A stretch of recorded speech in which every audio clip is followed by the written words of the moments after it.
Hi guys, in this video I want to make a life update because a lot of you asked me about this, ask how I am in these days, and I want to say that I'm fine, I'm not arrested yet, and I have no words to describe what is happening in Ukraine, and I cannot use that word anyway because now in Russia there are new laws that prohibit you from calling what is happening a war.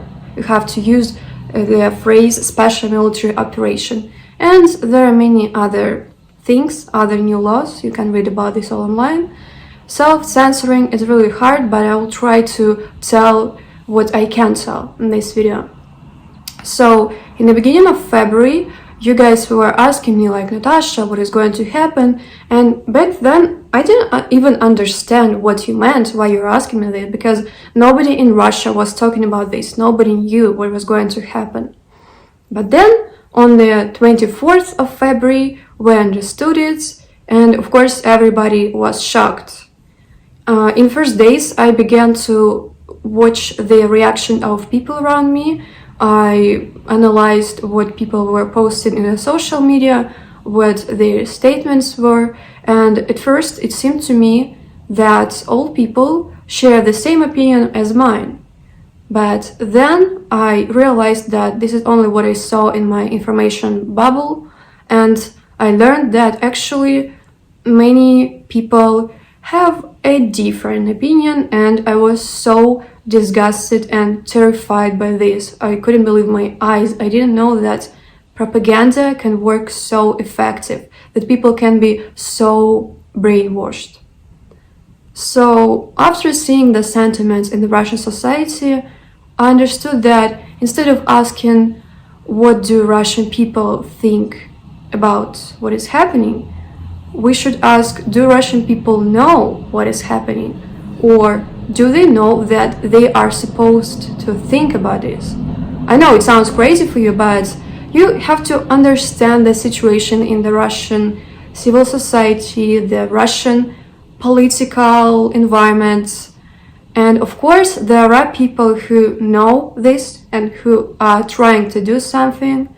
There were a lot of protests, 15,000 people arrested. I will not now tell much about this. You can read about this all online, about all the arrests, searches, and tortures. And for these days, I felt a lot of anxiety, anger, and helplessness. Because I tried to talk to people, I tried to do some things that I cannot tell you about, but it's so useless. It's like talking to the wall. I feel like I'm on a bus with a drunk driver who pulled into the oncoming lane, and I cannot do anything about this.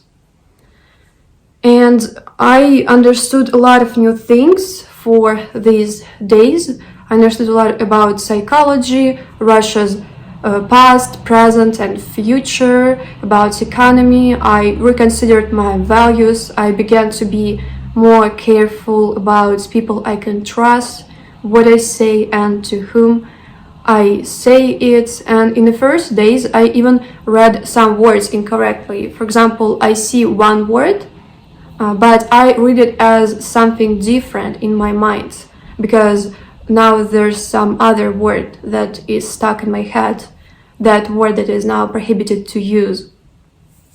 So there has been a lot of stress, and that's why I could not make this video, because I cannot, it's pretty hard for me to make videos when I feel really bad, both mentally and physically. And now I would like to talk about the current situation in Russia and the future of our country, because tens of thousands of people already left Russia. They're doing this for different reasons. Some of them are quite obvious, and people are mostly going to Georgia, Armenia, and Turkey, because these are the countries that are the easiest for Russians to enter, because we obviously need visa to get to the US or to European Union and so on. So you probably heard about all the sanctions about big companies leaving Russia, and basically our economy will be thrown back 20 years. And as usual, average people will become even poorer. Russia will be more isolated and repressions will increase. And I think that what is happening now, this will leave a big mark on culture, and this will be a shameful stain on our history.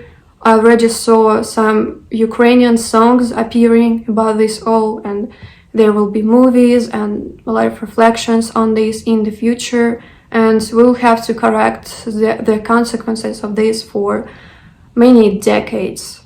This all is really sad. And as for isolation, Roskomnadzor, the Russian media monitoring agency or whatever, they already banned some really popular and important social platforms in Russia. I cannot if I mention them now, I have to put some special information because there's a new law. I know it's really stupid, but I think you understand what I mean. What social networks I mean, and probably YouTube is the next because they're already threatening YouTube, and maybe this is the last video posted from the free era of Russian YouTube. I don't know.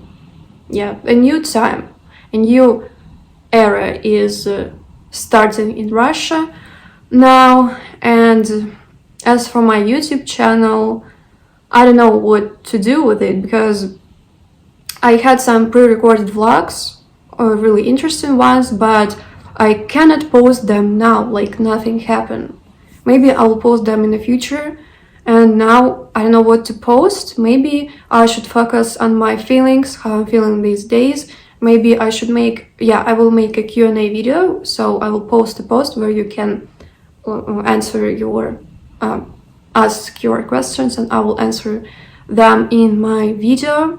Of course, I would like to tell you a lot of things, but I cannot do it because of the self-censorship that is killing creativity, unfortunately. But I hope that one day I'll be able to be more open with you. And as you noticed, I changed the name of my channel from Russia to Natasha's Adventures. It is not related to the current events. I wanted to do it for a long time. I really like the new name. And it's not because I'm ashamed or afraid of the word Russian, because on the contrary, I really regret that I cannot keep this word Russia or Russian, because I think it is really important for me now to continue promoting my culture, the culture of my country, and I don't want I don't want to let one person to destroy all the beauty that is in Russia. And I will continue to make videos. I will post more often. I'll not disappear for another month. And I will not share my plans now, maybe a little later, but I just want to say to you guys that I'm fine. I'm trying to be careful, so don't worry about me. And I want to say big thank you, guys, to all of you, because in the first days I got a lot of supportive messages from you where you told me that you understand the situation that Russian civil society is in, that you don't blame me, and it was really, really important for me. I'm completely honest right now. In the first stressful days, it really helped me because I see the real situation, because our media tell us that, oh, people are hating Russia now in the West and so on, but I see the true picture. And I hope that my YouTube channel will be the thing that I can rely on in the future. And in these days, as I said, I understood a lot of new things, and one of them is that I really appreciate all the friends, all the like-minded people that I have in my life. And it's important now to not lose connections, to keep these connections with the people who have the same values. and to help each other, because in the end of the day, this is what can help us in the very hard times. And yeah, once again, thank you so much for this. And this is it. I'm glad that I finally made this video.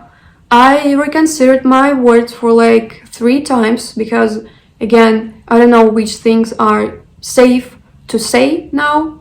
So this is the end of my video. I will keep my chin up. I will be very optimistic. I hope that everything will be resolved in the future. And please take care, be safe, and I'll see you very soon in my next video. Goodbye, and пока-пока.